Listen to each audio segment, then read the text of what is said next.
You're watching Good Day Siouxland with Mallory Smith, Nick Wilson, and meteorologist Victor Perez. From KCAU 9 News, this is Good Day Siouxland. Good morning. It is 6:45 on this Friday morning. I'm Mallory Smith. I'm Nick Wilson. And I'm Maggie Warren. All right, we finally made it to Friday, and we're going to see some possible rain, but not a whole lot because it's not going to really affect our drought conditions too much, it seems like. Yeah, we're not actually looking at too big of a rain chance today anyways. Maybe a couple sprinkles towards the afternoon hours, some in the morning maybe, although our drought monitor has improved. As Mallory kind of mentioned, the drought we are still currently in, that exceptional drought area has really shrunk quite a bit with that last update, which came in yesterday. Sioux City's still in that extreme drought though, and then quite a bit of the area, and well, all of the area in some sort of drought. Some of us seeing an excess of rainfall, quite a few of us still seeing not nearly as much rainfall as we normally see the past 30 days. Not looking to see that change in the next several days either. Looking at just some very minor precipitation chances in the next 7 days as we take a look at this graphic. Only a couple 20% chances, so some very slim shots at showers and storms, Mallory and Nick. Hoping to improve those drought conditions slowly but surely. Absolutely. Well, another member of the Sioux City Community School District's Board of Directors has announced she'll be leaving the board.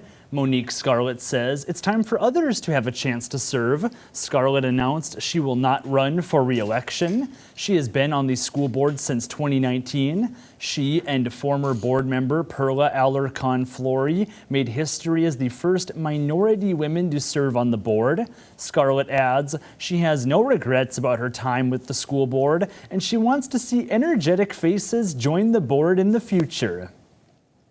I'm wise enough to understand that there's more minds that are ready to run and can serve and take it to another level. So I humbly bowed out because I want to serve my community in other capacities as well in the near future. But I really am glad for the opportunity serving with board members and the district as a whole. Scarlett's seat will be open during the upcoming election in November. And the news of Scarlett's departure means at least 2 new board members will be elected this fall. Late last month, Perla Alarcon-Flory submitted her resignation, saying her family is relocating to Northwest Arkansas. Until the November election, the board plans to temporarily fill her seat by appointment, marking the second time in less than a year that the board has needed to do so. Last August, Bernie Scalero was appointed to fill the remainder of Julie Elbert's term on the board.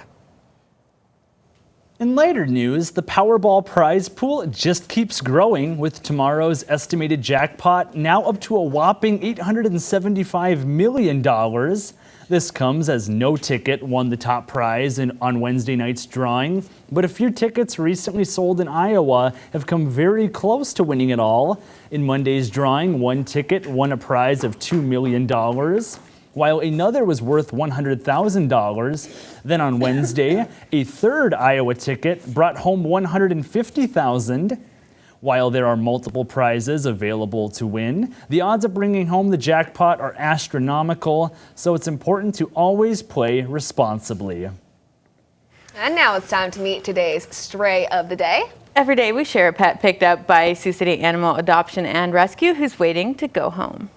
This is Kiwi, a 3 to 4 month old female silver tabby kitten. She was found on the 4000 block of Military Road. The rescue says she's a little scared of people and will need a little extra time to warm up to you. Kiwi is available for adoption now over at PetSmart. And if you lost your pet, if you're looking to adopt, or if you'd like to sponsor a pet for adoption, you can visit the rescue's website. It's at SiouxCityAnimalRescue.com.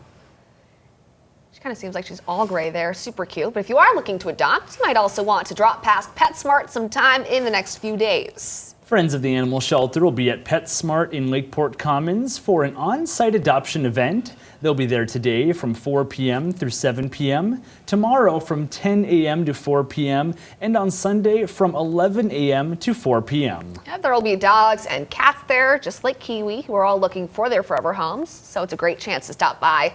Maybe you'll meet your new best friend. So I met my best friend. It's actually really funny. It was kind of a funny story. I went there On a story assignment, I went over to go talk to Cindy Rare at Sioux City Animal Adoption and Rescue Center, and I did a story on Halloween, and that's how I met my cats. And I ended up meeting my 2 cats. We did a story about Halloween costumes, the dangers of that.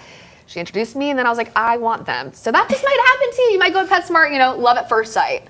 Yeah, and on an on-site event, different location, you might be able to attract some people who maybe were on the fence of a dog or cat. Great Absolutely, event. yeah. And it seems like we're going to have some great temperatures for the event, too, so if you want to head out. Yeah, definitely looking at some really great weather for us out there. Still cloudy on our Ho-Chunk Center camera, this view over downtown Sioux City from the Port Neal Welding Company. Very nice morning out there. The sky's really brightening up. And still looking at that Ho-Chunk Center camera, the current conditions here in Sioux City at 64 degrees. 62 degrees is that dew point with a humidity of 93% and a wind out of the south-southwest at 8 miles an hour. So still a pretty comfortable morning out there, really nice. Still seeing some light smoke aloft. We'll continue to see that throughout our day today across all of Siouxland as we get some more of that northerly flow to the air, keeping those temperatures cool right now too, sitting in the 60s, nearing that 70-degree mark there in Yankton and Sioux Falls, and then some humid air to our east, a bit stickier from about Sioux City points east, and then some drier air in place to our west where the dew points are in the upper 50s. So overall, though, feeling pretty comfortable in those winds, light and variable in most areas to 10 miles an hour there in Yankton and Bloomfield. Not looking at a whole lot on our satellite and radar, and we continue to stay dry, not really looking at much in the way of precipitation chances. Just a few quick shots at some showers and sprinkles. And then for our overnight hours, looking at maybe a spotty storm. Looking at our 909 forecast, not really looking at much in the way of rain chances the next several days. Just a couple hit or miss shower and storm chances as those temperatures kind of fluctuate between the mid to upper 80s and back to those low to mid 80s with plenty of sunshine building back in towards the end of our 9-on-9 forecast. Looking forward to some sunshine then. All right, thanks, Maggie. Well, now let's turn to sports, where after 55 years, a Siouxland High School softball team is making their return to state tournament play. Noah Sacco has those details in your morning sports wrap. Good morning, Siouxland. The last time West Monona softball made Summer State, Hey Jude was the top song on the charts. And the tournament wasn't even in Fort Dodge yet, but with a 7-6 win over North Union in Monday's regional final, the Spartans erased a 55-year state drought. And it's no surprise when your team averages nearly 9 runs per contest. And it seems the Spartans are making the most of their time on base. West Monona leads Class A in stolen bases, holding top 3 marks in runs, triples, walks, and on-base percentage. The first team in the 21st century to punch its ticket from West Monona, the Spartans are citing their energy and camaraderie as driving forces for where they're at. Though it's been a while since the program has readied themselves for this stage, the team is ready to end its run with their first ever state title. We never give up. Even if we strike out or we don't get the outs, we always get the one play at a time. We never stop. We just keep going. We just need to focus on our defense and do what we can on offense and as loud as we can in the dugout. Exciting for this community. It was a big goal of our coaches and our players to get it done, not only for this team, but for the players that have played before them and for the community. Journey to a title starting on Tuesday in the 2A quarterfinal. 6-seed Spartans taking on 3-seed Central Springs. Both have won their last 4 games. First pitch in Fort Dodge set for 3:30 p.m. The college football season is just weeks away as Big 12 Media Days continued yesterday in Arlington, previewing the conference's 4 new teams in BYU, Cincinnati, Houston, and UCF. While Iowa State took their turn at the mics to talk ball for the fall. Dropping 8 of their last 9 games to finish 4-8 overall last year, the Cyclones were picked to finish 10th in the Big 12 preseason poll.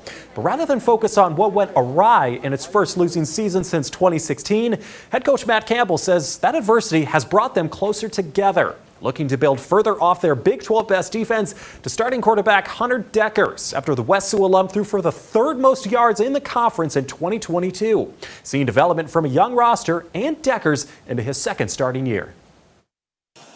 A leader. He's become a better and better leader each year, a guy that's going to get the team to come together and be ready to play on Saturdays. What I feel like we learned last year was a lot, and there were a lot of tough lessons that had to be learned. You're looking at what was the 3rd youngest team in college football last year, and at times we acted like it. But I think what we had enough humility to learn from, grow from, take in the off season. I think if we're humble enough to grow from it, it'll serve us well going forward. Cyclones open the 2023 season at home against in-state foe Northern Iowa on September 2nd. The last two meetings were decided by 6 points or less. Kickoff in Ames set for 1 p.m. on ESPN+. Now to check at sports. Have a fantastic day, Siouxland. Have a fantastic day. I love that. All right, well, now let's take a look at this morning's top stories. It's what you need to know before you go. Today, Iowa Governor Kim Reynolds will sign new abortion restrictions into law at the Family Leadership Summit in Des Moines.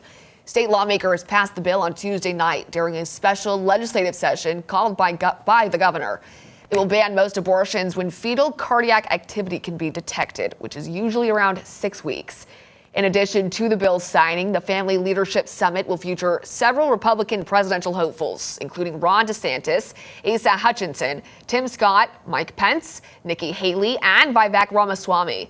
In the meantime, Planned Parenthood and the ACLU of Iowa are challenging the abortion law, saying it violates Iowans' constitutional rights. A Polk County judge will rule whether to block the law from taking effect about 45 minutes before the governor is set to sign it. Meanwhile, a Sioux City man convicted and sentenced in connection with the death of one person will get a new trial. Lawrence Kennedy III was convicted of voluntary manslaughter, willful injury causing bodily injury, and assault causing bodily injury in connection with the shooting death of Martez Harrison outside Uncle Dave's bar on West 3rd Street. But an Iowa appeals court has overturned that conviction. They say it's because of 2 images that were mistakenly allowed as evidence. However, they added, other evidence supports Kennedy's conviction for voluntary manslaughter. He can be retried on that, as well as willful injury causing bodily injury and assault causing bodily injury. A new trial date has not been set. And elsewhere in Siouxland, the number of Iowa landowners who have never farmed is growing, which makes communicating with tenants who use the land all the more important. According to the Iowa State Extension Office, 58% of Iowa farmland is leased. More than half of landowners are not farmers, and 20% of them live in another state. Starting on July 19th through the end of August, Iowa State University Extension offices around the state will host more than 70 meetings. The goal is to give landowners and renters a chance to discuss topics like taxes, legal contracts, and how to communicate with each other, especially if the landowner doesn't have a farming background.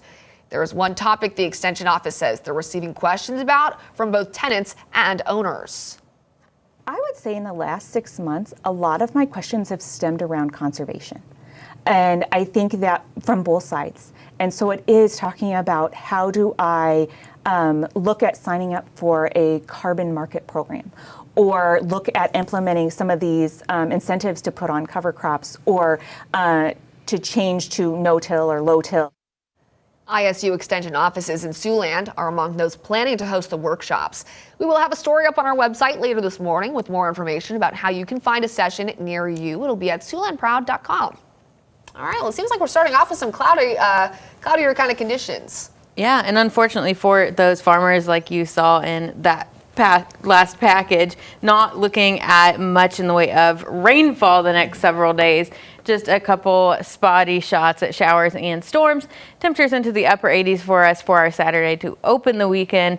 Then some low 80s, kind of waffling back and forth between those low to mid 80s and mid to upper 80s, with just a couple shower and storm chances sprinkled in from time to time, especially by Tuesday into midweek next week, and those temperatures falling behind that. But before we get to that, 88 degrees for our Wednesday, and then a bit cooler into the end of our 9 on 9 forecast. Like you said, it seems like today's going to be cooler than yesterday. That's going to be exciting.